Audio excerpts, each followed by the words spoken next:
Alabama's Gulf State Park. It's one of the crown jewels of the Gulf Coast. Hurricane Sally lashed the landmark with ferocious winds and storm surge. Nearly 3 years later, recovery from the Category 2 storm continues. Meteorologist John Nodar takes this closer look. On September 16, 2020, Hurricane Sally clobbered Gulf State Park. It seems like only yesterday people were working hard to repair the damage. In fact, it was yesterday, today too.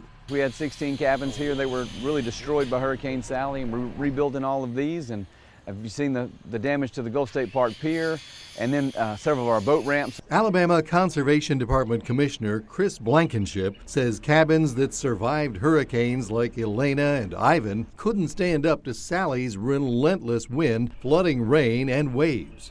Sally was a Category 2 hurricane when it made landfall in Gulf shores, sustained winds 105 miles per hour with gusts over 120.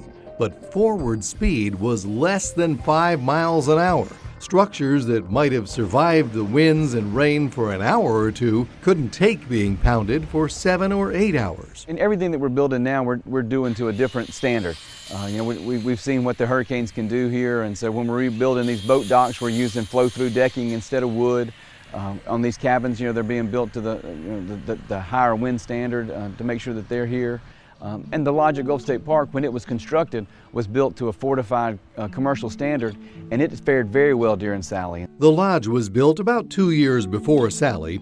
Despite a nearly direct hit, it suffered little damage. Everything about the lodge construction, from the window shade structures to the parking lot drainage, was built with sustainability in mind. Just as important as the structural resilience would be sort of the ecological resilience. Rebecca Dunn Bryant was a sustainability consultant when the lodge was built. She says nature played a big part in protecting the lodge. Specifically, sand dunes were intensely studied and carefully nourished.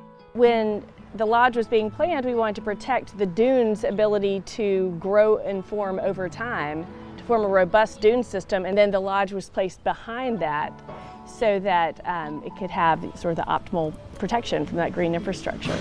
Right next door, the pier was hit hard, and 2.5 years later, work here hasn't really begun. So Hurricane Sally was slow, and the recovery from Sally is slow, and the wheels of government can be slow too.